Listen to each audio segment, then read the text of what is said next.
Hello students, welcome to RB public school online class standard 6 subject आपका Hindi first और chapter है आपका 13 सूरदास के पद। बच्चों ये बहुत ही अच्छे पद हैं और मैं आपको इसका हिंदी एक्सप्लेन करूँगी दोनों पदों के। पहले सूरदास जी के बारे में कुछ मैं आपको बताती हूँ। इन पदों की रचयिता विख्यात भक्ति कवि सूरदास हैं। आप वल्लभाचार्य के शिष्य कृष्ण भक्त कवि थे। अपने श्री कृष्ण की लीलाओं का बहुत सुंदर मनोवैज्ञानिक वर्णन किया है। इन पदों में श्री कृष्ण ने बाल मन में उठने वाले भावों का मनोमुग्धकारी चित्रण किया है। ठीक है बच्चों, अब मैं आपको इसका जो पहला वाला ये है इसकी मैं हिंदी बताती हूँ। ठीक है, इस पद्यांश में सूरदास जी ने उस समय का वर्णन किया है जब गोपियाँ श्री कृष्ण जी की शिकायत लेकर माता यशोदा के पास आती हैं।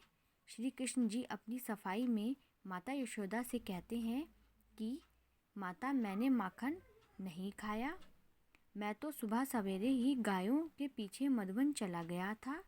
पूरे दिन जंगल में बंसी बजाकर भटकते हुए शाम को घर वापस आया हूँ।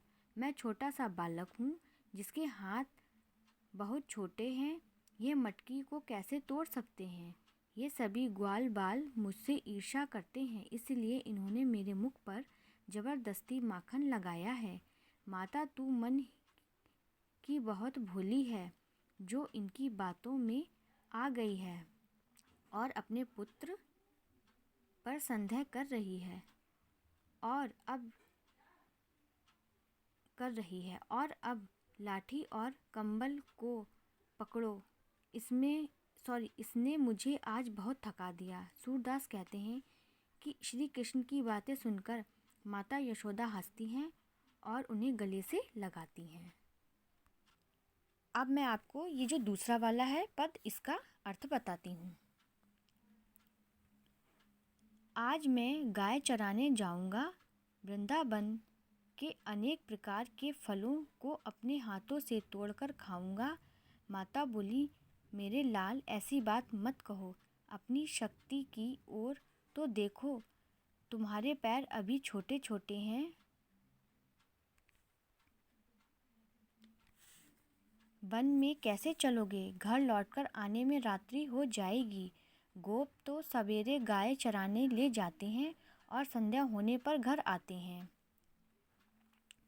तुम्हारा कमल मुख धूप में धुलते धुलते म्लान हो जाएगा।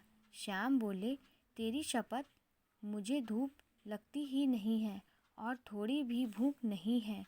सूरदास जी कहते हैं कि मेरे स्वामी ने अपनी हट पकड़ रखी है और वे किसी का कहना नहीं मान रहे हैं।